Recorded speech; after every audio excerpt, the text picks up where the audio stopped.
제가 종종 우리나라에 모시는 그 유명한 제이거달 박사님, 어느 순간에 당신이 침팬지를 연구하는데 연구하는 동안에 침팬지가 다 사라질 것 같다라는 인식을 하시고 그때부터 연구를 접으시고 이제 세계를 돌아다니시면서 1년에 300일 정도를 돌아다니십니다. 그러면서 이제 자연을 되살려내자 이런 캠페인을 하시는데 그 무렵에 그냥 비건으로 바꾸셨어요. 근데 오시면 제가 거의 그 밀착 수행 비서를 하는데요. 하루 종일 진짜 요만큼 드세요. 도대체 그만큼을 먹고 어떻게 사시는지 정말 궁금해요. 항상 저는 주머니에는 초콜릿하고 사탕을 늘 갖고 다니죠. 그래서 옆에서 보고 있다가 선생님 당 떨어지는 것 같으면 빨리 이제 집어드리면 이제 가서 이렇게 드시고 그러는데 선생님 도대체 그만큼 드시고 어떻게 사세요? 근데 그 대답을 뭐라고 하시냐면요. 선생님이 아마 육식을 계속 하셨으면 지금 세상에 없을 것 같다라는 얘기를 하세요. 분명히 옆에서 한 7, 8번 제가 이제 선생님 모셨는데 이렇게 옆에서 지켜보면 선생님에게는 영어로 그 브루트 파워라고 그러죠. 한 번에 힘 팍 쓰는 그런 힘은 없으세요. 근데 병 안 걸리시고 그냥 잔잔하게 오래 가시는 거, 그게 선생님은 채식의 힘이다 이렇게 하십니다. 저는 선생님을 한 10몇 년 지켜보면서 여러 가지 실험 결과가 있지만 선생님 한 분만 봐도 참 맞는 얘기인 것 같다. 그래서 오늘 선생님의 강의 들으면서 저도 느낀 게 많고요. 저도 이제 나이가 좀 있으니까 자연스럽게 제가 옛날에 고기를 엄청 좋아했는데 이제 많이 줄어들었고요. 한 달에 한 4번 정도밖에 안 먹는 것 같아요. 주로 채식으로 살게 되는데 이런 얘기를 하고 싶어요. 정말 구달 박사님 말씀대로 지금 고기 너무 즐기시는 분들 자칫하면 이게 우리가 이제 100세 시대를 맞이하잖아요. 그리고 거의 모든 분들이 여러 가지 행태로 100세까지 사시는데 고기를 너무 즐기시는 분들은 끝에 한 10년, 20년 병원에 너무 많이 다니실 것 같다는 걱정이 듭니다. 그래서 말년에 건강하게 살기 위해서라도 일찌감치 채식을 하는 노력을 우리는 아마 다 종식하는 게 좋겠다 하는 생각이 듭니다. 제 강의는 안 하고 선생님 강의를 슬쩍 따라갔네요.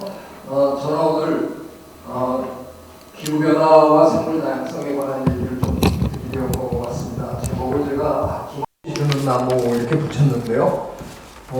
전 미국에서 제가 살면서 제 아들 키울 때 저 책 많이 읽어줬어요. 근데 영어판의 제목은 그냥 The Giving Tree라고 돼 있어요. 근데 이걸 우리말로 번역을 하려고 그러니까 조금 뻘쭘했나 봐요.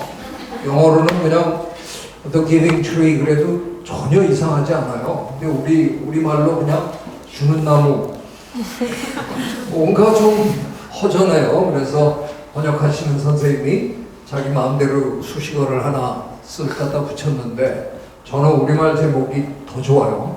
아낌없이 주는 나무.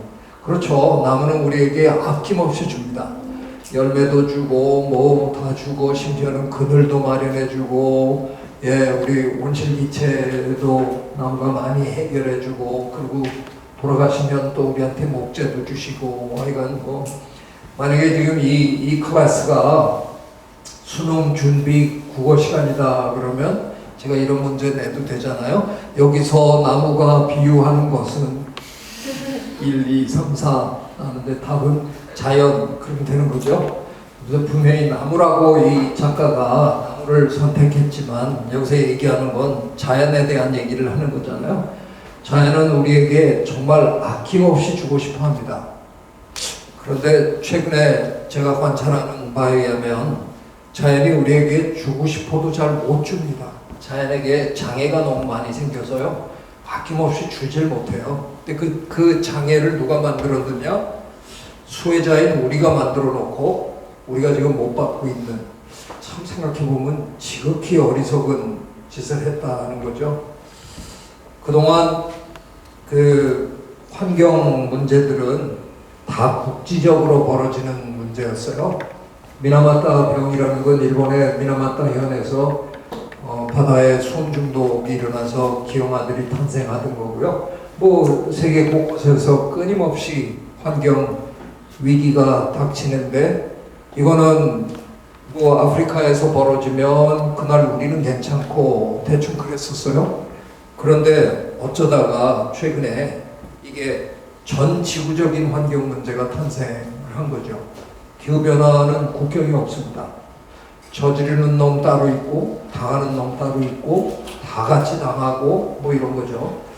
중국이나 미국이 엄청나게 많이 저지르는 국가고요. 우리는 국토는 세계에서 거의 바닥인데 또 이 문제에 있어서는 거의 탑 수준에 굉장히 많이 저지르는 국가입니다.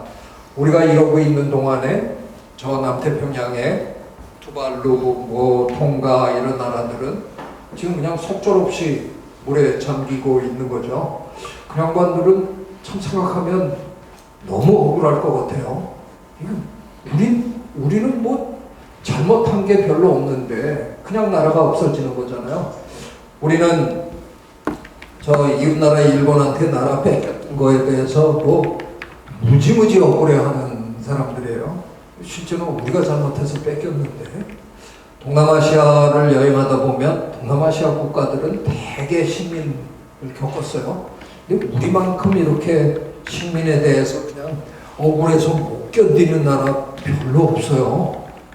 근데 저 남태평양에 있는 나라들은 자기네가 잘못하지도 않았는데 지금 나라를 뺏겨요. 그래서 투발루, 통가 이런 나라들은 지금 뉴질랜드나 호주 정부랑 거의 얘기가 끝나갑니다. 이제 옮겨야 되죠. 정말 생각해보면 미국 때문에, 중국 때문에, 한국 때문에 그 사람들은 자기의 삶의 터전을 잃고 남의 나라에 가서 서럽게 살아야 돼요. 근데 돌아간다는 보장도 없어요. 물론 뭐 한 4천만 년 후에는 다시 빙하기가 와서 그때 뭐 돌아갈지도 모르죠. 말도 안 되는 이런 일들이 벌어집니다. 미국 부통령을 하셨던 엘 고어는 불편한 진실이라는 책을 쓰고 저걸 다큐멘터리로 만들어서 노벨 평화상까지 거머쥐었잖아요. 그런데 지금 우리가 보고 있는 진실은 엘 고어가 얘기했던 그 정도가 아닙니다. 그보다 지금 훨씬 불편해졌습니다. 이 불편한 진실을 어떻게든 이제 극복을 해야 되는데, 우리나라의 경우는 뭐 제가 이런 얘기 좀 겁없이 하는 편이긴 한데, 항상 정부가 항상 늦잖아요. 우리는 국민이 전 세계에서 가장 교육 많이 받는, 또 국민이 먼저 이해하고 국민이 앞서가면 정부가 투덜투덜 뒤에 따라오는 항상 그 모양인데, 이 문제도 마찬가지였습니다. 2008년 2월 22일에 환경재단이 주축이 돼가지고 시민단체가 먼저 기후변화센터라는 걸 만들었어요. 이때 저기 남대문의 상공회의소에서 모여서 이제 첫날 회의를 한 건데, 대개 요즘 우리 사회에서 무슨 단체가 만들어지고 이사 촉탁을 하면 많은 분들이 다 고사를 합니다. 뭐 워낙 바쁘시고요. 대부분의 중요한 분들은 다 바쁘시고, 그런데 몇 군데 다 또 벌써 저 관여하고 계시고요. 대개 또 그런데 이사하면 그 해주면 오히려 수고비를 받았으면 좋겠는데 이사되면 또 금일봉을 내야 돼요, 오히려. 참 말도 안 되는 그런 일들이 있어가지고 요즘은 뭐 만들어 놓고 이렇게 해주시죠, 참여하시죠 그러면 다 핑계대고 도망가요. 근데 이날 참 이상했어요. 33분을 모셨는데 전날 오셔가지고 왜 나는 안 불러줬냐, 왜 나는 안 끼워줬냐, 그런 사람이 수십 명이었어요. 참 신기했어요.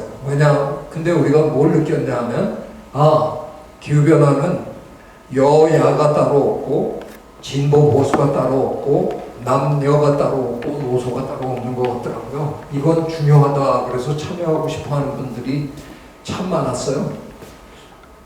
저는 어쩌다가 공동대표 5명 중에 1명으로 제가 추대가 됐는데, 옆에 있는 네 분을 이렇게 제가 보니까 저만 학자더라고요. 이게 무슨 뜻인가? 내가 브레인이구나. 그래서 전날 수락 연설에서 제가 책을 내겠습니다라고 약속을 했습니다. 그리고 전 약속을 지켰습니다. 우리나라에서 그래도 기후변화 관련된 연구를 하시는 분이다.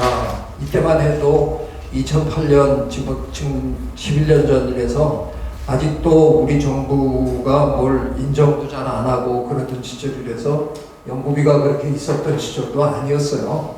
그래서 그렇게 많은 사람이 본격적인 연구를 하는 건 아니었지만 그래도 중요하다는 걸 학자들은 다 이미 오래전부터 이해했기 때문에 나름 조금씩 연구들을 하고 있었거든요. 그분들을 몽땅 다 초청을 해서 책을 퍽 두툼하게 만들었어요. 가끔 책 내고도 욕을 먹는 경우가 있는데요. 교과서라고 이름 붙였다고 또 욕을 먹었어요. 제가 건방지다고. 근데 제가 아니 지금 이 순간 기후변화에 관해서 무언가를 하고 싶다. 그러면 들여다볼 책을 찾아야 되는데 이 책에 내가 기후변화에 관련된 모든 분야를 일단 총망라해 놨으니까 여기서 시작하면 됩니다. 그게 교과서지 뭐 다른 게 교과서냐. 여기서 더 깊이 알고 싶다 그러면 다 중고등학교 나왔는데 그 다음에 찾아보는 건 참고서 다른 책 보시면 되는 거고요. 그래서 근데 교과서는 그래도 업데이트를 해야 되잖아요. 제가 업데이트를 하겠다고 약속을 정기적으로 하겠다라고 약속을 했는데 지금 못하고 있어요. 내년쯤에는 업데이트를 할 지금 기획을 좀 하고 있습니다. 우리 민간이 먼저 치고 나가니까 정부가 따라오더라고요. 우리 정부가 지금 선거철 아니죠? 지금 무슨 발언해도 잡혀가는 거 아니죠? 이 분야에서 가장 공헌이 크신 분은 노무현 대통령님이셨어요.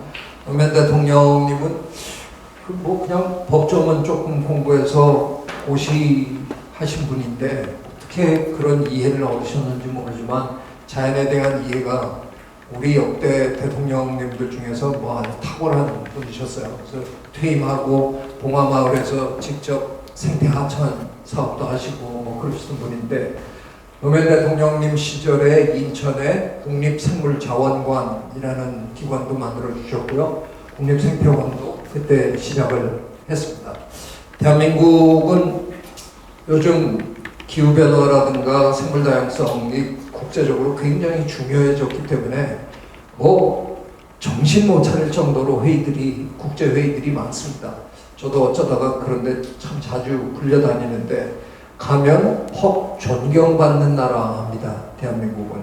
왜냐하면 이 두 기관에서 정책 개발도 많이 하고요. 여러 가지로 연구도 많이 하기 때문에 나가서 얘기할 때 아주 번지르르합니다. 그래서 대한민국 훌륭하다고. 근데 이제 그 시간이 조금 지나가면 이행을 어떻게 했느냐 단계에 들어가면 임플리멘테이션 단계에 들어가면 이제 우리는 주공을 찾아야 됩니다. 우리 정부가 말은 번지르르하게 해놓고는 자꾸 이행을 잘 안 해가지고요. 아주 힘듭니다. 저는 어쩌다가 국립생태원의 초대 원장을 제가 했는데요. 가서 그냥 원장이 지 맘대로 하는 건 아니겠지만 그래도 수장이 어떤 기관의 장이 해야 되는 건 일종의 비전을 제시하고 미래 방향을 설정하는 거잖아요. 제가 연구 분야에는 우리는 두 가지 연구를 하는 기관이 돼야 되겠다라고 얘기를 했습니다. 그 하나는 기후변화 관련된 과학 연구를 해야 되고요. 또 하나는 생물 다양성 관련 생태학 연구를 해야 된다. 이 두 연구를 동등하게 열심히 해야 된다. 왜냐하면 두 연구는 따로 뗄 수 없는 굉장히 중요한 연구다라고 이제 얘기를 하면서 그 국립생태원의 연구 조직을 다듬었습니다. 그런데 제가 어쩌다가 국립생태원장 끝날 무렵이었는데요. 끝나고였는지 끝나기 바로 직전이었는지 그때 서울에서 UN 기구, UNFCCC라고 그러죠. 기후변화 협약 기구에서 우리나라에서 무슨 회의가 있었어요. 근데 환경부에서 저더러 강연을 해달라고, 기조 강연을 해달라고 그래서 한 30분 정도 영어로 해달라고 그래서 이제 영어로 했는데, 그러고 난 다음에 얼마 있더니 UNFCCC에서 냅 챔피언이라는 걸 뽑았다고 연락이 오더라고요. 냅은 National Adaptation Plan이에요. 각국의 국가가 어떤 식으로 이 적응 이런 그 정책들을 개발하고 실천하느냐 뭐 이런 거를 모여서 얘기하는 곳인데, 세계에서 4명을 뽑았다 그러더라고요. 필리핀의 여성 국회의원 한 분하고, 그 남태평양 통가의 여성 환경운동가 한 분하고, 이집트의 사업을 하시는데 굉장히 그 기후변화에 저촉되지 않는 뭐 이런 좋은 사업을 하는 분이라고 하고, 그리고 제가 뽑혔대요. 이거 거기도 가만히 보니까 4명 중에 저만 학자더라고요. 내가 또 여기 왜 뽑혔나. 근데 그쪽에서 얘기가 그 서울에서 할 때 그냥 그 본부 양반들이 쭉 와서 강연을 들었는데, 그 사회운동가, 뭐 정치인, 사업가 이런 사람만 하지 말고 그 강연을 할 수 있는 사람을 하나 뽑아야 된다. 그렇게 얘기가 됐대요. 그래서 일종의 제가 그 엘보 아바타로 뽑힌 거예요. 그래서 지금 한 작년부터 하여간 뭐 툭하면 그 행사들이 세계 여러 나라에서 계속 열리는데, 여기 얼마 후에 여기서 열리는데 가실 수 있습니까? 뭐 그 이메일 받는 게 제가 요즘 일인데요. 죄송합니다. 제가 그때는 일이 있어서 뭐 이러고 고사하고 뭐 하는데, 처음에 간 게 2018년 아주 정초였는데 이집트에서 있다 그러면서 가달라 그래서 이제 그때 갔어요. 제가 국내에서 이런 식으로 강연을 하면 제가 강연을 좀 많이 하고 사는데, 어떨 때는 강연 끝나면 뭐 사인해달라 하기도 하고 뭐 사진 같이 찍자 뭐 그런 일이 가끔은 있어요. 근데 해외에서 강연하고 그런 경험은 없어요. 저는 평생 학회에 다닌 사람인데, 학회에서 제가 무슨 뭐 15분 연구 발표를 했는데 누가 뭐 사진 찍자 뭐 그럴 일은 없잖아요. 근데 이때 우리 외교부하고 환경부 그 직원들이 진짜 놀라서 무슨 이런 일이 있느냐고, 교수님 어떻게 외국까지 이렇게 인기가 있으시냐고. 저도 놀랐어요. 제가 강연을 끝내고 났는데 한 20명 정도가 줄을 서가지고 저랑 얘기하고 싶다, 뭐 사인해달라, 사진 찍자. 이게 무슨 일인가. 저도 너무 놀랐는데, 다들 하는 얘기가 처음 들어봤다는 거예요. 너무나 감동적인 뭐 어쩌고 이래요. 이 사람들은 도대체 어디 사는 사람들인가. 그래서 정신을 좀 차리고 가만히 생각을 해보니까 굉장한 갭이 있더라고요. 저는 그동안은 주로 생물 다양성 쪽 회의에 주로 다닌 사람이에요. 생물학자니까. 예를 들면 IPCC 쪽이라기보다는 IPBES 쪽에 일을 많이 하던 사람인데, 제가 어쩌다가 UNFCCC의 챔피언이 돼서 강연을 하게 됐는데, 우리 생물 다양성 쪽의 사람들은 기후변화에 대해서 굉장히 많이 압니다. 왜냐하면 기후변화가 생물다양성 고갈의 굉장한 요인이기 때문에 우리는 그 공부를 할 수밖에 없어요. 그리고 중요하게 생각합니다. 근데 알고 보니까 기후변화 쪽 사람들은 기후만 알지 생물다양성에 대해서 전혀 관심이 없더라고요. 관심도 없고 아는 것도 없고. 근데 이제 제가 거기서 기후변화 대단히 중요한 거지만 어떤 의미에서는 기후변화보다도 기후변화로 인해서 사라질 생물다양성, 이게 어쩌면 우리를 더 직접적으로 옥죄일 거다. 이게 어쩌면 더 심각한 문제일 거다 하는 거를 얘기를 했는데 난생 처음 들었다 이제 이러고 줄을 쓴 거예요. 그래서 이제 UNFCCC에서 저보고 더 자주 다녀달라 지금 그러는데 제가 자주 못 가고는 있습니다만 문제는 이거죠. 예, 큰 개가 요즘 이렇게 힘들어한다고. 개가 아니잖아요.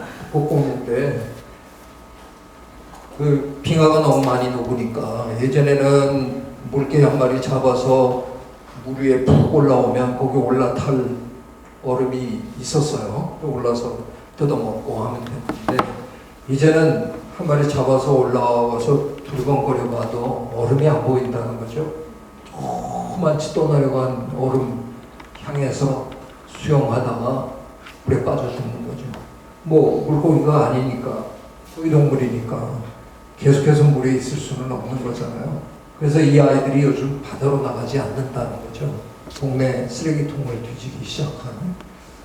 이게 도대체 너무 말이 안 되는 상황이에요. 근데 문제는 어디 있느냐? 기후변화는 사실은 우리는 기후변화가 이렇게까지 중요한지를 잘 몰랐어요. 기껏해야 2002년 리우에서 환경회의 할 때 기후변화 전문가들이 한쪽에 모여가지고 으쌰으쌰 하더라고요. 그러더니 그 양반들이 IPCC라는 기구를 만들고 지네들끼리 뭐 열심히 하더니 나중에 에어로랑 노벨 평화상까지 받는 거예요. 그래서 우리 약간 열받았어요.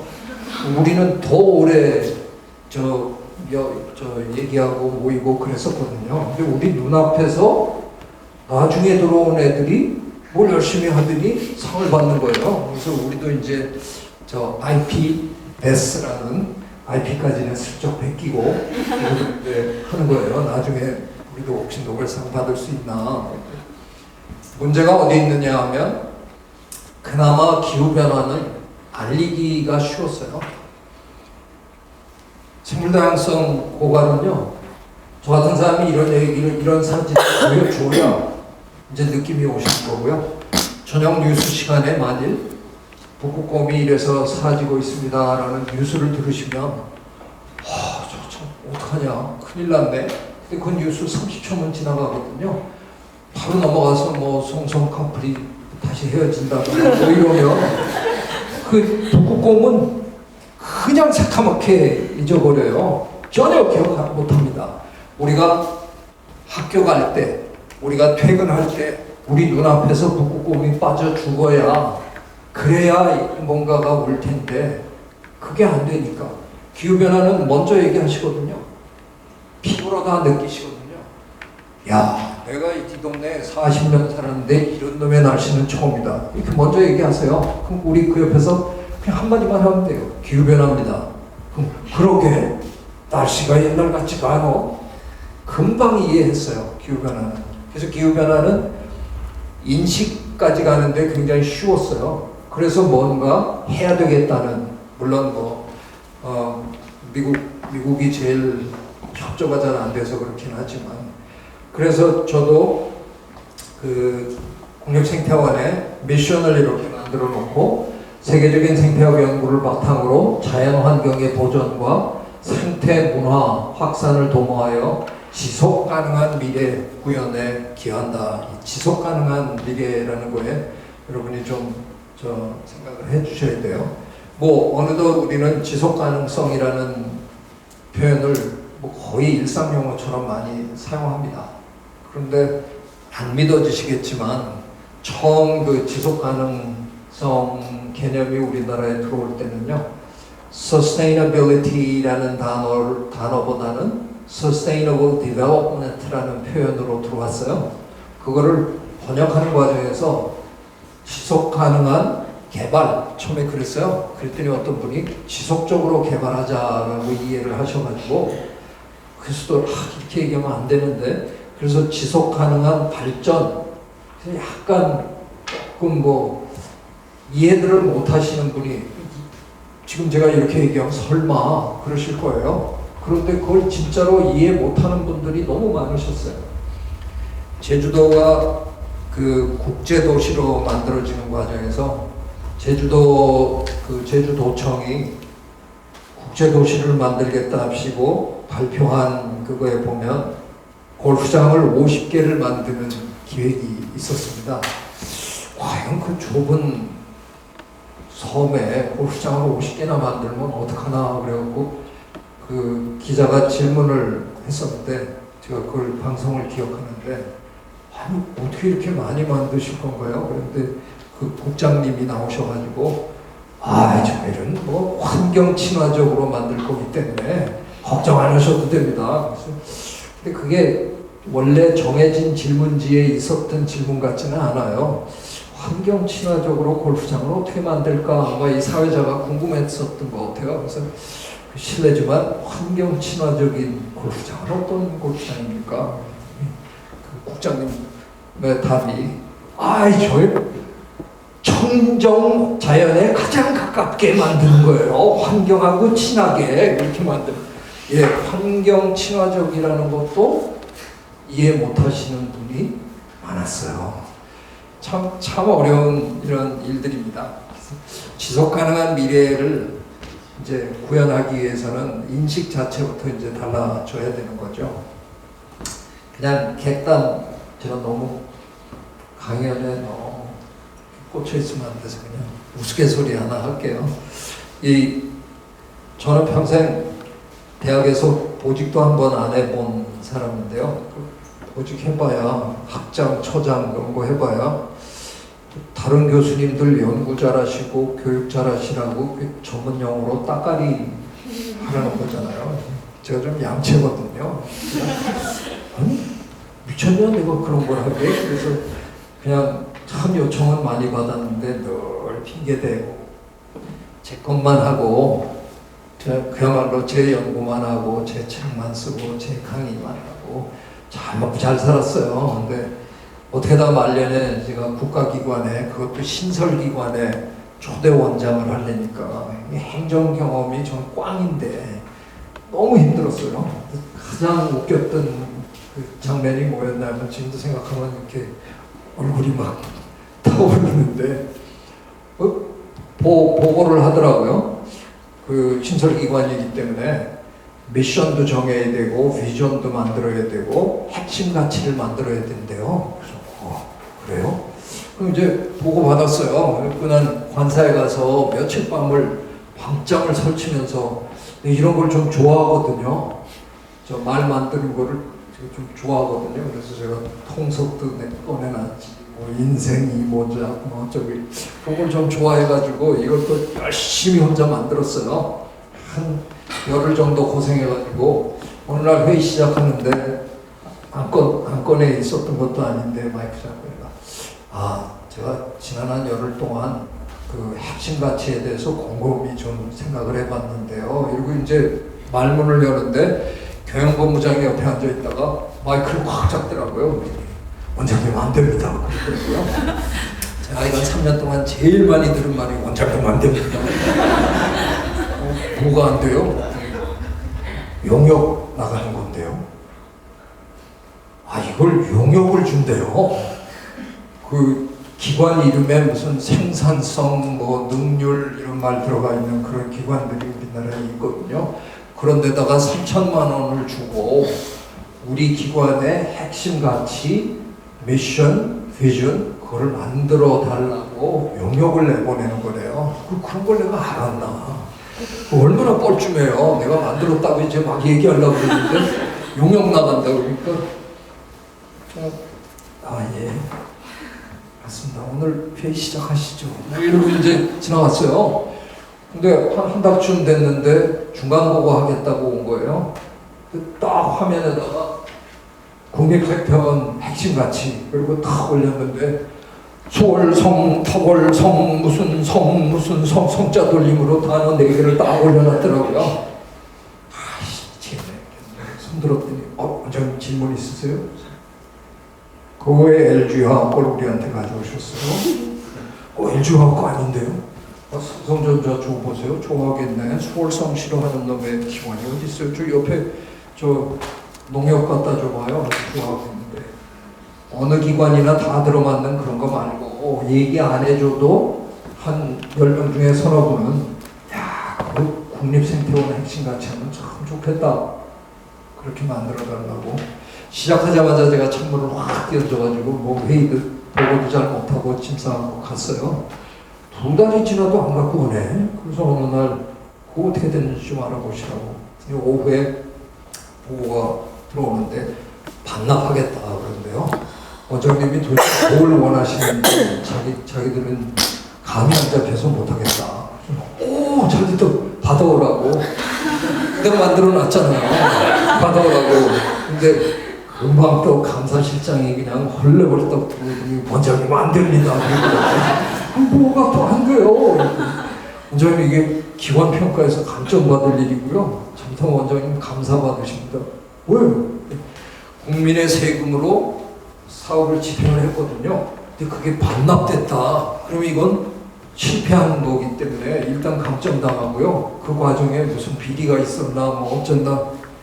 못 만든다잖아요. 그래도 안 됩니다. 그래서 어떡합니까? 어느 날 토요일 날에 제 주변에 반짝거리는 젊은 사람들을 점심 사주겠다고 꼬드겨서 불러서 아침 9시부터 저녁 7시까지 함께 브레인스토밍해서 만들었어요. 저녁 7시에 다 정하고 보니까 제가 만든 거더라고요. 네, 제가 만들어주고 돈도 3천만 원 주고 그게 비리 아닙니까? 그게 제가 감사받아야 되는 거 아니에요? 너무 억울했는데 제가 지금 이제 정확하게 설명을 해드린 이유는 제가 이 핵심 가치를 무척 자랑스럽게 생각합니다. 여러분이 기관에 가보면 복도에 이렇게 액자에다가 그 기관의 핵심 가치 이렇게 넣어놨어요. 진짜 영혼 없는 단어들이 들어가 있거든요. 정직, 근면 뭐 이런 게 있는데 그거 쳐다본다고 더 정직해지는 것도 아니고 이 네 단어만 이해하면 왜 국립생태원이 만들어졌어야 하고 국립생태원은 도대체 뭘 하는 곳이다 하는 것을 이해할 수 있거든요. 제가 오늘 강의의 핵심이 여기기 때문에 간단하게 한번 설명하겠습니다. 생명사랑은 영어로 바이오필리아 이렇게 하면 되는데요. 제 지도 교수님, 물승 교수님이 쓴 책에서 제가 따와왔어요. 바이오필리아. 예전에 만일 우리가 동굴에 살던 시대로 한번 돌아갔다 그러면 역사상 가장 많이 팔린 소설책이 디킨스의 두 도시 이야기잖아요. A Tale of Two Cities. 제가 그걸 그냥 제목만 살짝 패러디한 겁니다. 자, 이 왼쪽 동굴에 있는 집안은 생명사랑의 철학이 올곧은 그런 분들이에요. 그래서 우리의 생명만이 중요한 게 아니라 이 세상 다른 모든 생명도 중요하구나. 우리가 조신하게 살고 환경을 깨끗하게 유지해줘야 다른 생물들도 살아가겠지. 그래서 정말 고귀하게 사시는 분들이에요. 근데 느낌이 오시겠지만 좀 영양실조에 걸린 것 같기도 하고 동굴은 참 깨끗하고 좋은데 그리고 그냥 살아요. 저쪽 동굴에 있는 분들은 뭐 그따구하고는 별로 상관이 없는 분들이세요. 그냥 마음 편하게 사십니다. 구워라 마시나 아무거나 막 잡아 드시고. 근데 저분들도 코는 있어가지고 제 동굴 구석이 이렇게 냄새가 심하냐, 파리는 왜 이렇게 많고 투덕투덕 하니까 할아버지가 마실을 쓱 나갔다 오세요. 한나절 나갔다 오시더니 집에 와서 한마디 하십니다. 이사가자. 저 당시 이사가 뭐 이사짐 센터 부를 일 있어요? 뭐 어때요? 저 당시 이사는요 이렇게 앉아있다가 이사가자 그럴까요? 그냥 가면 돼요. 그 뒤에 남겨놓고 간 조개무지 폐총이라 그러죠. 그거 요즘 우리가 뒤지고 있잖아요. 저분들은 뭘 하고 살았을까.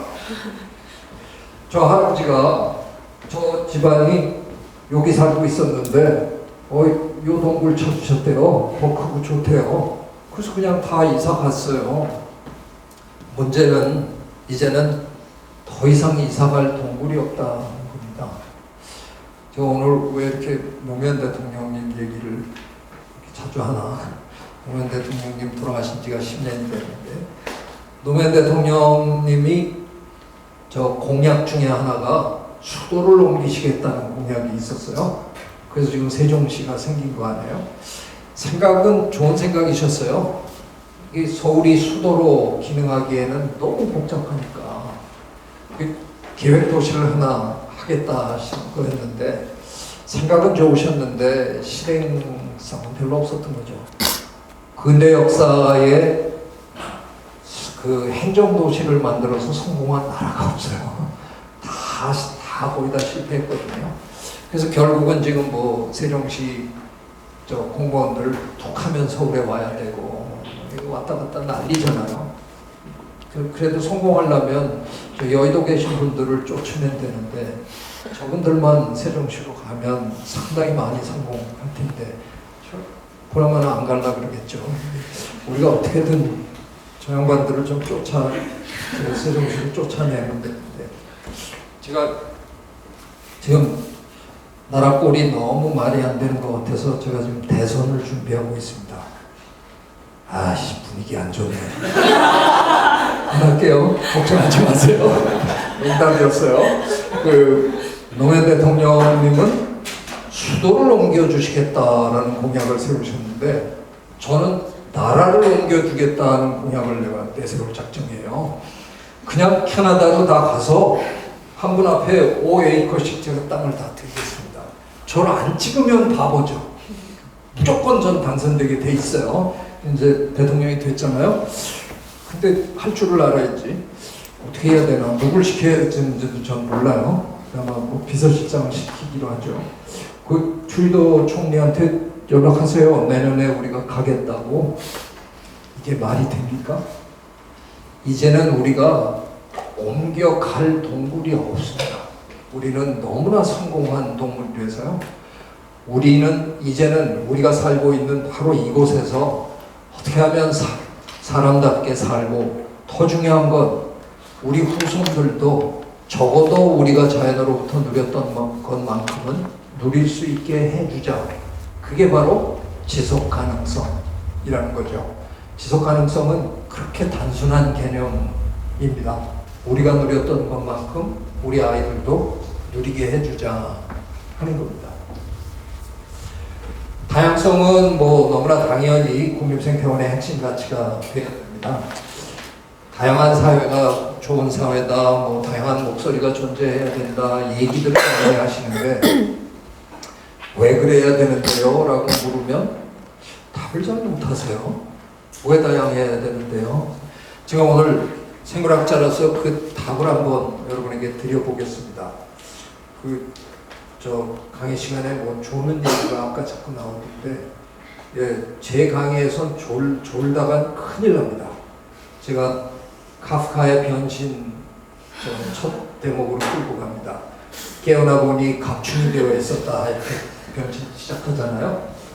졸다간 이렇게 애벌레가 됩니다. 저 애벌레가 지금 저 이파리를 너무 맛있어 합니다. 좋아서 먹고 있는데요. 다 먹고 나면 고민을 해야 되잖아요. 바로 옆에 있는 식물을 먹어봅니다. 이건 영 맛이 아니에요. 자연계에는 워낙 다양한 생물들이 모여 살다 보니까 똑같은 식물이 바로 옆에 있을 확률이 그리 높지 않습니다. 그래서 저 아이가 난 이거 계속 먹고 싶은데 그럼 쟤는 길을 떠나야 됩니다. 저 식물을 찾기 위해서, 다른 개체를 찾기 위해서 한 7m쯤 가야 있다고 칩시다. 우리한테 7m야 뭐 아무것도 아니지만 저 작은 곤충에게 7m는 고말리 같은 길입니다. 그것도 또 7m 저기에 있구나 그러고 가는 게 아니라 찾으면서 가야 되잖아요. 이러고 가는 거죠. 이게 9만리 정도가 아니라 90만리나 되는 거죠. 그러면 저 아이가 다음 개체를 찾으러 가는 그 시간 동안 저 아이가 갉아먹은 이 식물이 또 생장합니다. 그만큼 시간을 주는 거죠. 다양성 하나만 보장이 돼도 공존이 가능합니다. 시간을 벌고 서로 또 살아나고 또 먹히고 이게 가능해지는 겁니다. 제가 코스타리카에서 연구를 오랫동안, 코스타리카 정글에 오랫동안 다녔는데요. 바나나 플란테이션에 한번 가봤어요. 바나나 농장에. 바나나 농장인지 공장인지 하여간 바나나 만들어내는 것 같은 뭐 그런 느낌이 그랬는데 뒷산에 올라가 보니까 바나나가 눈이 모자라게 심어져 있는 거죠. 여러분이 특별히 바나나를 너무너무 좋아하는 애벌레라고 한번 상상해 주십시오. 이 언덕에 도착해서 여러분 기분이 어떠십니까? 미치겠다. 아니, 난 도대체 인간이라는 애들을 도대체 난 어떻게 생각해야 될지, 내가 이 세상에서 제일 좋아하는 걸 이렇게 한 곳에 눈이 모자라게. 예전에 이곳은 분명히 굉장히 다양한 식물들이 모여 살던 곳이었을 겁니다. 근데 그거를 그냥 싹 우리는 치웁니다. 그리고 우리는 한 가지만 심습니다. 이게 우리가 농사 짓는 방법이죠. 그러면 이걸 되게 좋아하는 곤충에게는 너무너무 이건 그야말로 헤븐이잖아요. 들어와서 먹기 시작합니다. 먹다가 굴러도 먹을 게 있고 넘어져도 먹을 게 있고 그냥 이건 행복에 겨워서 어쩔 줄 모르는데 몸이 축축해집니다. 농부가 와서 살충제를 뿌려요. 아니 이건 예의가 아니시죠. 초대하시고 내가 임마 언제 널 초대했냐. 아니 세상 천지에 이게 초대가 아니면 내 친구들 지금 전국에서 몰려오고 있어요. 지금 입소문 나가지고. 그렇죠. 근데 우리는 못마땅하니까 살충제를 뿌려댑니다. 제가 그래도 명색이 대한민국에서 국립생태원이라는 기관의 초대 원장까지 한 법 알려진 생태학자인데요. 이런 제가 이렇게 얘기하면 참 벼락 맞을 일이라는 거 알지만 저도 가끔은 이 세상 모기를 한 번에 없앨 수 있는 중재 한번 개발할 수 있을까 가끔은 생각합니다. 곤충을 전공했다는 죄로 저희 집에 제가 모기잡이에요. 저는 모기가 안 물어요. 피가 쓰대요. 근데 제 안 사람은 모기가 너무 좋아해요. 그래서 불을 끄면 하잖아요. 그럼 저 안 사람은 그냥 모기 그러면 돼요. 그럼 저는 발딱 일어나야 돼요. 일어나서 그 모기를 잡기 전에는 저는 취침을 못합니다. 근데 요즘 모기들이 하도 영악해서요. 불 켜면 숨어요. 그거 못 잡고 한 30분 했는데 못 잡고 다시 잘라고 불 살짝 끄고 놓으면 잡았어? 그래요. 저기 이러고 있는데 뭐 좀 있다 보면 또 해요. 근데 이건 잡지 않으면 그냥 못 자는 거예요. 그래서 저는 어떨 땐 저 부채를 들고 슬리핑 뷰티를 내려다 보면서 제 한 사람을 좋아하니까 모기들이 한 사람 주변을 잘 살피면 되거든요. 슬리핑 뷰티는 전혀 모르고 잘 자요. 제가 부채질까지 해주니까 얼마나 기분 좋게. 그래서 제가 그냥 근데 그게 불가능하다는 걸 저는 압니다. 워낙이 자연계는 이미 다양한 곳이기 때문에요.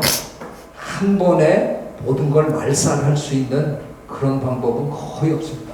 농부가 여기다 살충제를 막 뿌렸는데 뭐 떨어지고 다 죽는 것 같죠. 이상하게 됐다. 그리고 돌아가는데 한 2, 3년 후에 돌아와 보면 또 깔려 있어요. 또 뿌려요. 이번에 이상하게 잘 안 죽어요. 왜 안 죽어요? 안 죽는 놈의 자손이 돌아온 거거든요. 그 살충제에 태생적으로 내성을 갖고 있는 놈들이 살아남았고 그들이 번식한 거니까. 그럼 우리가 어떻게 해요? 또 가서 더 독하게 만들어서 아이씨 잘 죽네. 근데 다 안 죽었어요. 내년 있으면 또 돌아와요. 에이, 이번에는 수은 좀 집어넣어. 이번엔 캐드뮴 좀 집어넣어. 뭐 이러고 우리 하는 거죠. 그러던 어느 날 주변에 하천에 물고기가 배를 뒤집는 거고 국내 사람들이 이상한 질병을 앓기 시작하는 거죠. 자연 생태계는 네트워크잖아요. 먹이 사슬로 만들어진 피라미드 형태로 만들어진 네트워크입니다. 제 아래 아이들은 오히려 안 죽습니다. 왜? 하루살이는 워낙 극미량을 섭취하기 때문에 멀쩡하게 살아요. 근데 하루살이를 100마리를 잡아먹은 피라미는 비틀비틀하는 거고요. 그런 피라미를 또 100마리 잡아먹은 외가리는 넘어지는 겁니다. 그거 잘못한 우리도 나가 떨어지는 거고요. 결국은 우리가 저지른 일이 우리에게 되돌아오는 이게 생태계의 섭리입니다. 제가 이 자리에서 지금 농업을 포기합시다 제가 이러고 지르고 있는 거죠. 그럴 수 없잖아요. 우리가 농업 덕택에 만물의 영장이 됐는데 농업을 포기하자라고는 전 얘기 못합니다. 맞아 죽죠. 다만 잘못된 건 지적할 수 있잖아요. 우리가 농사 짓는 방법 처음부터 잘못한 겁니다. 그 잘못된 그 시작을 해갖고 지금 우리가 그 쳇바퀴를 못 빠져나오고 있는 겁니다. 안 뿌리고는 못 견디는 거죠. 그래서 또 뿌리고 더 독하게 뿌리고 거기 무슨 방법을 찾아보고 이러고 있습니다. 처음부터 다양성을 염두에 두고 농사를 지었어야 하는 겁니다. 다양성을 이처럼 말살하고 농사를 시작한 우리 조상들이 정말 어리석은 거죠. 다양성은 이렇게 중요한 겁니다. 다양성을 없애면 좀 불편하네 이 정도가 아니라 다양성을 잃고 나면 엄청나게 힘들어진다는 겁니다. 제가 생태원장 하면서 어쩌다가 UN 기구의 의장으로 추대가 되었고요. 생물다양성 협약이라는 CBD라는 기관의 의장이 되는 바람에 2년 동안 뭐 회의 주재하고 뭐 하느라고 자주 갔어야 되는데 캐나다 몬트리올에 본부가 있었어요.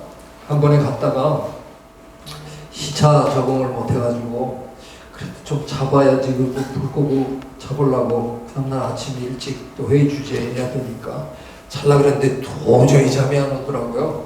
이제 큰 실수를 한 거죠. TV를 딱 켰는데 그날 뭐 하는 날이었냐면 트루도 총리가 내각을 임명하는 그 날이었어요. 근데 저걸 캐나다 국영방송이 저희 한 4시간 정도 하더라고요. 한 사람 한 사람 임명장 받고 스피치하고 들어가서 앉고 또 다음 사람 하고 이러니까 이게 뭐 얼마나 오래 하고 있어요.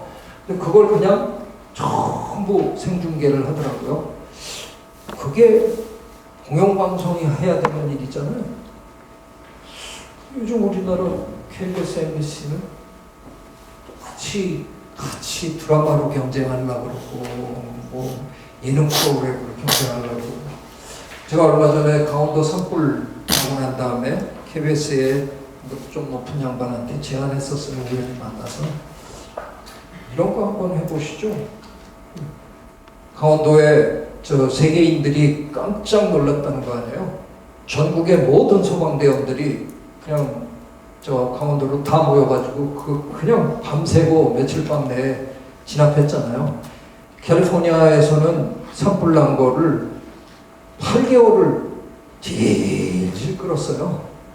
그러니까 미국 사람들은 못하는 짓을 우린 해내잖아요. 우리 그냥 다 덤벼 들어갔고 그걸 해낸 거 아니에요. 그러는 와중에 그 소방대원들 지쳐가지고 그냥 그 옷 입은 채로 막 길바닥에서 자고 그런 사진들이 다 봤어요. 그래서 제가 KBS 그냥 한번 보고 하루 종일 그 소방대원들 한 분 앞에 1분씩 화면에 그리고 어떤 분이다 이름 사진 다 올리고 그거 한번 하자. 그러라고 내가 시청료 낸 거다. 그 딴짓하지 말고 그런 거 좀 하시라고 결국 안 하시더라고요. 근데 하여간 이날 실수했죠. 괜히 잘못 틀어놓고. 근데 더 실수한 거는 제가 두 눈 부릅뜨고 발을 정자 쓰다가 잠을 못 잔 거예요. 한국에서 떠날 때 뉴스에서 들었어요. 트루도 총리가 여성 장관을 50%를 하겠다라고 라고 공언했거든요. 그래서 야, 너 진짜 50% 하나 보자. 그래서 제가 남성 하나, 여성 하나 이렇게 이제 발음정자 쓰면서 전부 다 봤어요. 정확하게 50%를 하더라고요. 야, 참 대단한. 근데 그것만이 아닙니다. 지금 전 세계는 이런 거 쓴 양반들 때문에 세상이 망한다고 생각하잖아요. 근데 트루도 총리는 저런 분을 두 번이나 장관으로 모셨어요. 이게 바로 문화를 존중하는, 문화 다양성을 그대로 존중하는 거잖아요. 거기서 끝난 거 아닙니다. 이 제일 끝에 누가 앉아 계십니까? 휠체어 타신 분이에요. 말로만 장애인들 뭐 어쩌자 이게 아니에요. 트루도 총리는 장애인 장관까지 모셨어요. 참, 이게 기가 막힌 거잖아요. 그 다음날 아침에 제가 회의를 주재하는데 퀘벡주의 환경부 장관님이 축사를 하러 오셨어요. 여성 장관인데 그분 소개하면서 조금 멋을 부린답시고 제가 괜히 총리 한 사람 때문에 졸지의 세계에서 가장 멋있는 나라가 된 캐나다의 환경부 장관을 소개하겠습니다. 근데 이분이 그냥 축사는 안 하고 한 5분 동안 트루도 총리 자랑하느라고 마이크 잡고 정신이 없더라고요. 근데 쉬는 시간에 가신다 그래서 트루도 총리 언제 뵐 기회가 있으면 제가 조의를 표한다고 얘기를 좀 전해달라. 조의는 왜? 그래서 아니 이런 사람들 데리고 국정 운영을 어떻게 하려고 그러냐고 그냥 한마디만 하면 일사천리로 쫙 받아 적는 그런 내각을 데리고 일을 해야 일하기가 쉽지. 아이고 뭐 그냥 다 다른 사람들 이거 데리고 어떻게 일을 하냐고 묻더라고요.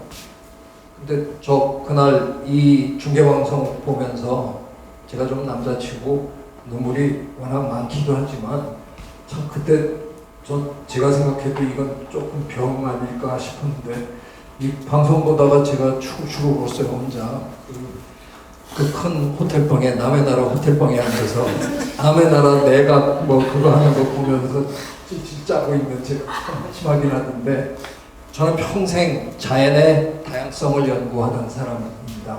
참 아름다운 다양성 많이 봤거든요. 열대에 가서 다 보는데 제가 본 다양성 중에 가장 아름다운 다양성이었습니다. 이런 겁니다. 세상은 이렇게 살아야 되고요. 이렇게 하는 겁니다. 그런데 그냥 말로만 뭐 이런 게 아니고요. 그렇지만 저분 고생 많이 하실 거예요. 하지만 해야 된다고 생각하고 하시는 거잖아요. 며칠 후에 기자들한테 답변하는 게 정말 멋있더라고요. 이렇게 지나가는데 어느 기자가 왜 꼭 여성을 50% 하셨어요? 그러면 웬만한 정치인들은 그 순간에 마이크 잡고 일장연설을 할 거 아니에요. 뭐 여성의 뭐 사회 참여가 뭐 중요하고 저저저고 저 멋쟁이 남자 그냥 걸어가면서 2016년이잖아요. 그리고 그냥 갖고 있어요. 2016년인데 그게 무슨 질문이냐라고 다 받아치고 가는 거예요. 참 같은 남자가 보면 참 멋있는. 캐나다 지금 경제도 잘 풀리고요. 정말 잘합니다. 세계 난민도 제일 화끈하게 받아들이고 있고요. 나라가 저쯤 돼야 되는 거 아닌가 그런 생각이 들었습니다. 다양성을 유지하면 좀 좋을까 하는 게 아니고요. 다양성은 필수인 겁니다. 다양해야만 살아남는 겁니다. 다양해야 오래가는 거고요. 그래서 중요한 겁니다. 그런데 다양한 사람들이 모여서 그냥 다양한 짓거리만 하고 끝나면 그거 골치 아픕니다. 다양한 사람들이 모여서 창발적으로 일을 해야 되는 겁니다. 10명이 모여서 일할 때 그저 10명의 능력을 합한 정도가 아니라 10명이 100명이 일하는 것처럼 함께 일하면 더 훌륭한, 그걸 영어로는 emergence라고 하거든요. emergence라는 책도 나와 있습니다. 우리말로 번역도 되어 있는데 한번 꼭 읽어보세요. 멋있는 책입니다. 제가 이거를 생물학으로 한번 설명해 드리겠습니다. 제가 평생 생물학을 했는데요. 물리학하고 화학하고 생물학하고 자연과학의 세 분야인데 너무 다르네요. 물리학이나 화학은 1 더하기 1이 반드시 2여야만 합니다. 조금이라도 다르면 1.9나 2.1이 되면 큰일 납니다. 엔진이 멈추고 뭐 난리가 났는데, 생물학은 제가 평생 해봤는데요. 1 더하기 1이 2인 경우보다는 이거나 큰 경우가 참 많습니다. 제가 뭐 그릇 하나를 이렇게 좀 가지고 여기서부터 간세포 하나씩만 꺼내주시면 안 됩니까? 받아볼게요. 저쪽에 가서 간세포 여기 잔뜩 모았어요. 간세포 잔뜩 모으면 뭐가 되죠? 간땡이죠. 근데 이번에는 제가 심장세포를 하나씩만 꺼내주십시오 해갖고 모아봅니다. 간세포를 잔뜩 모아봐야 그냥 간땡인데요. 심장세포를 잔뜩 모으면 무슨 일이 벌어지는지 아십니까? 지네들이 알아서 뛰기 시작합니다. 심장세포 하나하나를 들여다보면서 저것들을 모아놓으면 저게 맥박을 만들어낼 거다, 박동을 만들어낼 거다, 페이스메이커를 만들어낼 거다, 전혀 예상하지 못합니다. 하지만 물리나 화학에서는 예상하지 못하는 그런 일이 생물에서는 나타납니다. 이게 창박이고, 이게 어떻게 보면 제가 한 15년 전 우리 사회에 화두로 던진 통섭의 개념입니다. 넘나들다 보면 예상한 것보다 더 기가 막힌 결과가 나온다 하는 겁니다. 제가 만일 국립생태원의 핵심 가치를 생명, 사랑, 다양성, 창발, 돈 그랬으면 뭐 다 망했을 텐데요. 제가 인터넷에서 찾아놓고 되게 흐뭇해했던 그림인데, 이게 현대인의 삶이라네요. 씁쓸하죠? 관에 들어가서 이렇게 돌이켜보니까 평생 돈 쫓아가다가 끝났다. 국립생태원 월급 뭐 별로 세지 않아요. 그래서 생태원에서 일하면서 이건희 회장 될 리도 없고, 그저 먹을 만큼 주더라고요. 근데 제가 이제 이런 식으로 너스레를 떨었죠. 대한민국에서 몇 명이 이런 곳으로 매일 출근하냐. 저 매일 출근하면서 너무 좋아했어요. 이렇게 아름다운 곳에서 일할 수 있는 우리 참 멋있는 사람들이구나. 이렇게 너스레를 떨면서 또 온갖 전시회를 만들어내면서 그 중에서도 세계 어딜 가도 볼 수 없는 개미 전시회까지 만들고 난리 법석을 치고, 제가 임명받자마자 저한테 관람객을 1년에 30만 명을 유치하라는 말도 안 되는 목표가 떨어지더라고요. 그래서 제가 제정신이냐라고 대들었었는데, 하여간 뭐 어떻게 합니까? 열심히 저 깡촌에 보다 많은 분들을 불러드리려고 전시도 한 30개 정도를 막 그냥 끊임없이 개발하고 뭐 이랬더니, 어쩌다가 첫 해부터 100만 명씩 우리를 찾아오기 시작했습니다. 그래서 뭐 초대박을 쳤느니 어쩌느니 하면서 제가 일이 아주 성공한 CEO가 됐는데, 처음에는 저를 되게 미워하던 동네 어르신들도 저한테 국회의원 출마해달라고까지 할 정도로 좋아하셨는데, 진짜 이게 지역경제에 보탬이 되느냐를 좀 조사해 봤더니 저 깡촌에 정말 아무것도 없는 동네거든요. 음식점이 250개가 새로 문을 열었답니다. 뭔가 분명히 경제가 돌기 시작했다는 거고요. 뭐 저는 사랑을, 주민들의 사랑을 듬뿍 받았습니다. 떠나는 날 군청에 오라 그래서 갔더니 저한테 명예 군민증까지 만들어주시고, 또 거기서도 또 머리 허연 제가 그냥 좀 단상에서 찔찔 짜고 하고, 그런 경험을 또 책으로 써달라 그래서 참 부끄럽지만 숲에서 경영을 가꾸다 뭐 이런 책을 써서 요즘 제가 저 대기업에 가서 경영 강연도 합니다. 세상에 말도 안 되는 일이죠. 자, 타임즈는 해마다 그 해의 인물을 뽑습니다. Person of the Year를 뽑는데 1988년에 이상한 일을 했어요. Person을 뽑지 않고 플래닛을, 행성을 뽑았어요. 지구가 뽑혔습니다. 지구가 걱정스럽다. 지구의 환경을 걱정한 지는 우리가 오래됐다는 겁니다.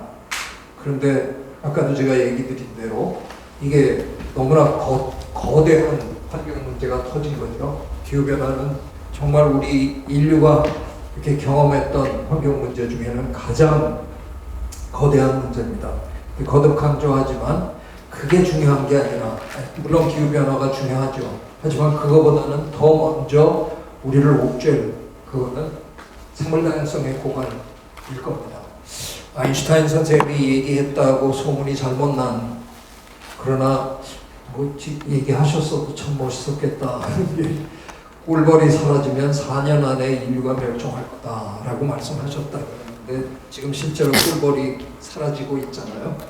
꿀벌이 우리가 먹는 농작물의 수분의 80%를 담당합니다. 꿀벌이 사라지면 어마어마한 식량 대란이 벌어질 거라는 거죠. 지구의 역사에서는 큰 멸종 사건이 적어도 5번 있었어요. Mass extinction이.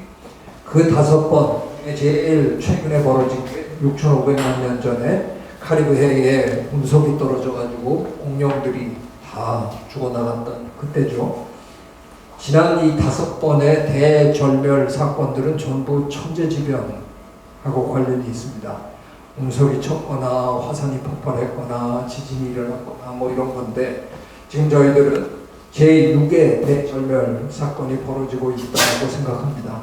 그런데 지금 벌어지고 있는 제6의 대절멸 사건은 천재지변과 아무 상관없습니다.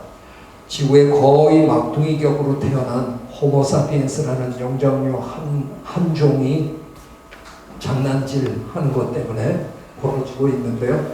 다 끝나면 역대 최대 규모가 될 거라는 겁니다. 이건 아니라는 거죠. 이럴 수는 없다는 겁니다. 그래서 유엔도 나름 노력합니다.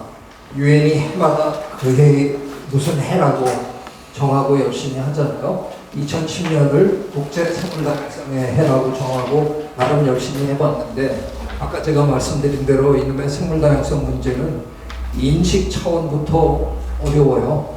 그래서 1년을 다 해봤는데 성과가 별로 없으니까 유엔이 아주 이례적으로 10년을, 그로부터 10년을 생물다양성 10년으로 정해요. 영어에는 10년이라는 단어가 따로 있잖아요. decade라는 단어가 있어서 정해가지고 했는데, 아이고, 어느덧 2019년, 내년이면 이 플랜이 또 끝납니다. 그래서 저희 요즘 모여서 무슨 얘기하게요? 생물다양성의 100년 하자. 100년이라는 단어가 또 있잖아요. 영화에는 센테니얼이라는 단어가 있으니까 저 단어 하나만 바꾸면 되는데, 그래서 요즘 모여서 저희 또 그 공리를 하고 있습니다.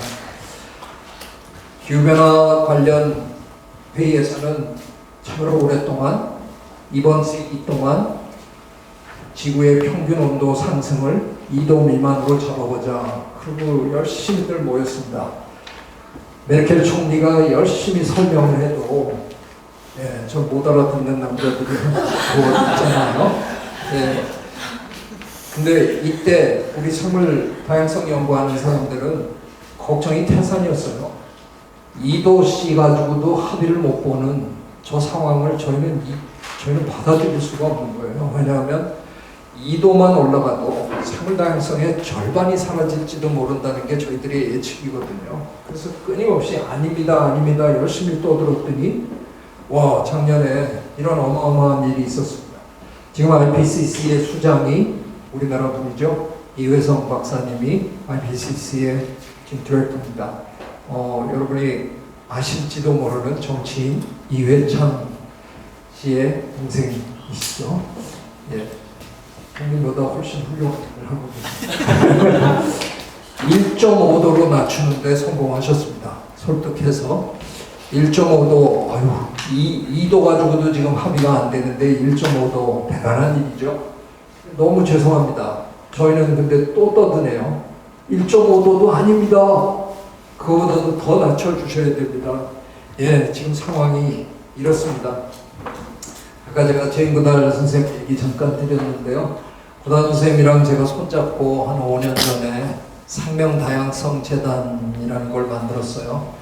이런 일들을 정말 좀 잘 알리고 국민들에게 호소하고 뭐 이런 걸 하려고 만들었는데, 만들자마자 하게 된 일이 참 의미 있는 일이었어요.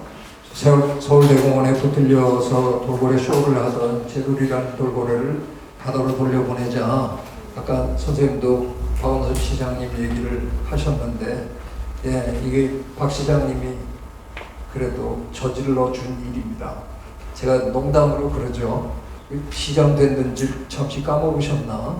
그 시민단체 대표로 이 아이를 바다로 돌려보냅시다. 암만 떠들어봐야 뭐 아무 일도 안 벌어질 수도 있는데, 당신이 시장 됐는지 잠시 깜빡했는지 과천으로 막 달려가고 얘를 바다로 돌려보내자 이러는 바람에 그게 서울시 정책이 되고 서울시의회에서 예산도 마련해주고 그래갖고 위원회가 만들어지고 저질러 놓고 저한테 또 맡겨가지고, 예, 제가 위원장으로 1년 2개월 동안 정말 열심히 했습니다.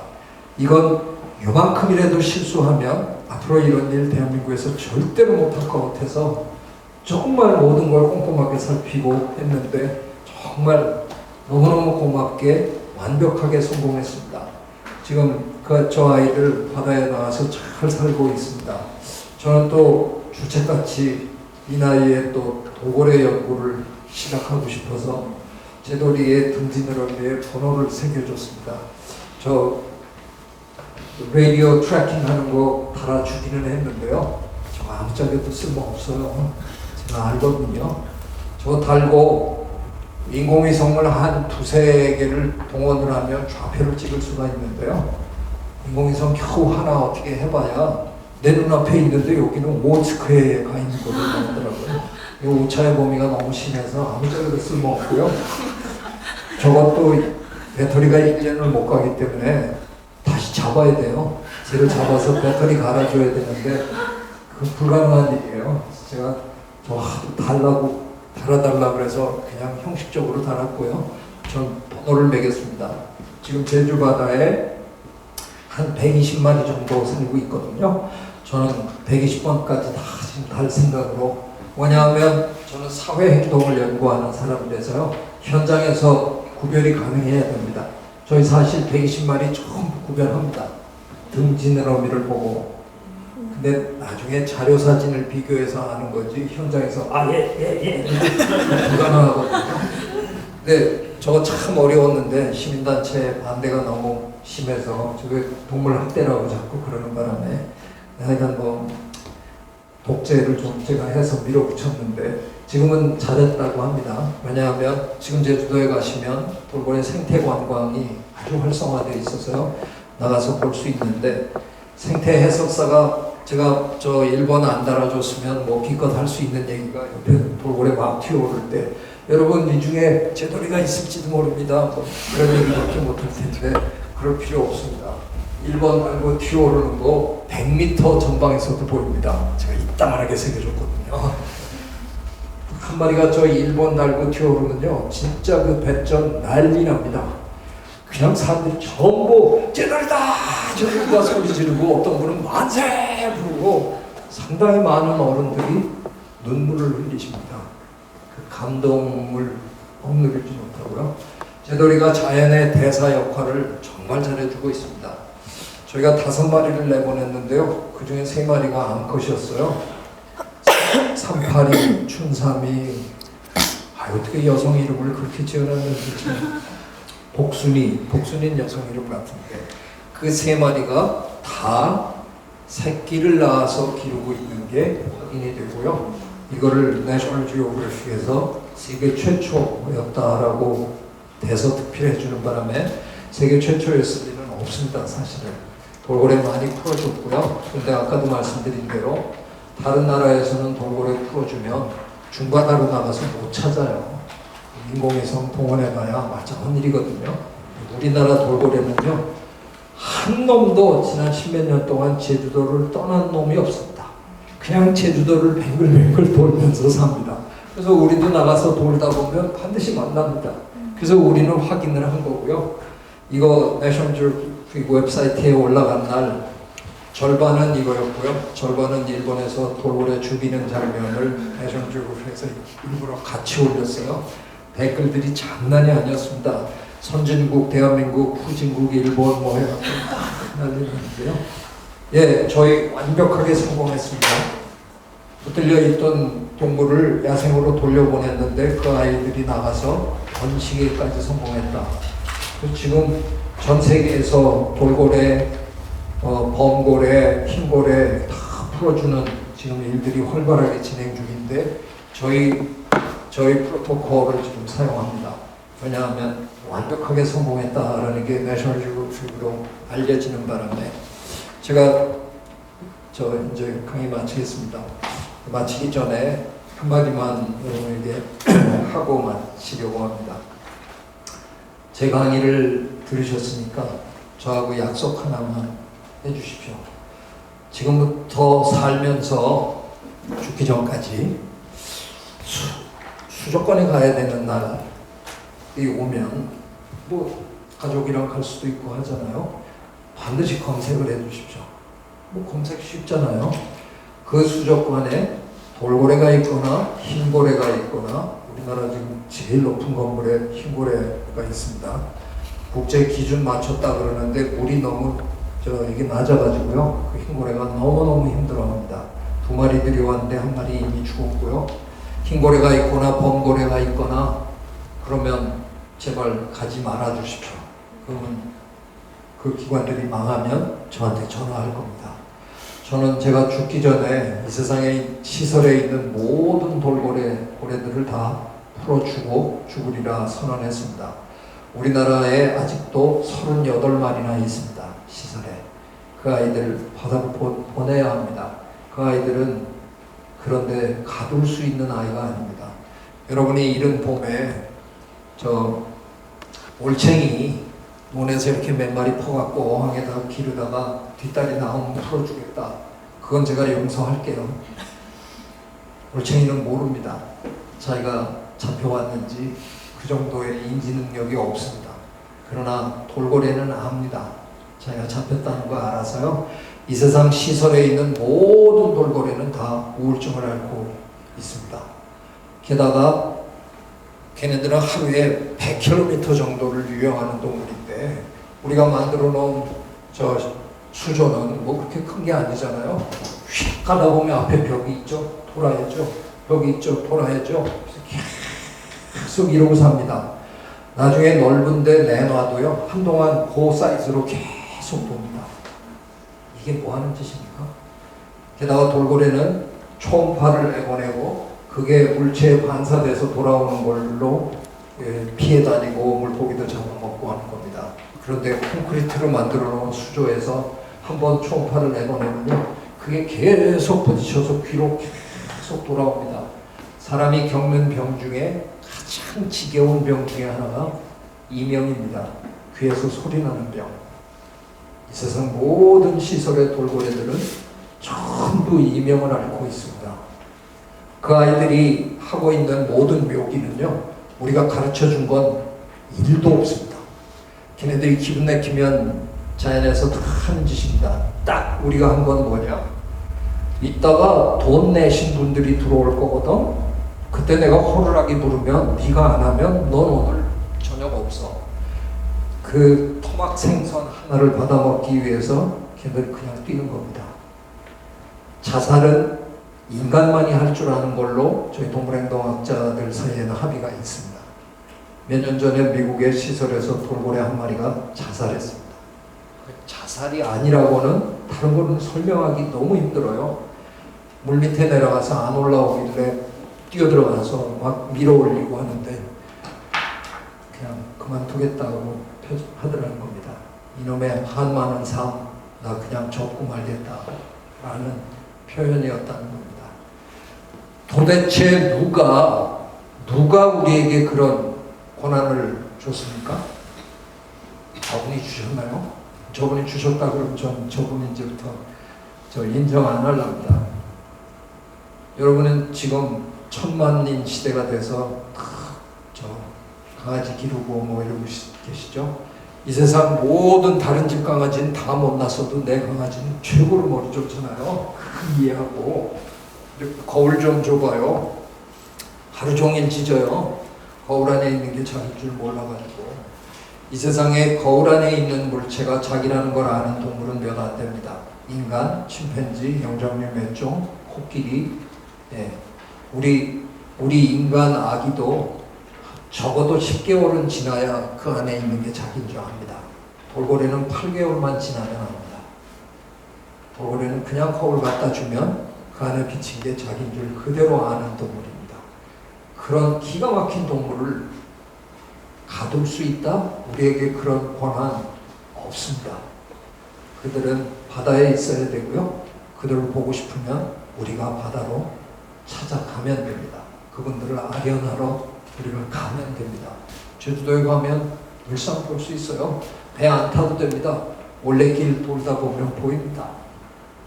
이제 우리가 그런 정도를 해야 되는 때가 된 거라고 생각합니다. 그래서 여러분이 꼭 그거를 지켜 주십사 하는 말씀 드리고요. 저는 21세기에 우리가 할 수 있는 전환 중에 turn이라는 게 사회학자들이 인류의 역사를 문화사를 얘기할 때 늘 쓰는 개념인데요. 저는 생태적 전환을 이제 해야 된다고 생각합니다. 예. 제가 언제 끝내야 되는지 자꾸 까먹어가지고 너무 오래 한 것 같은데 경청해 주셔서 대단히 감사합니다.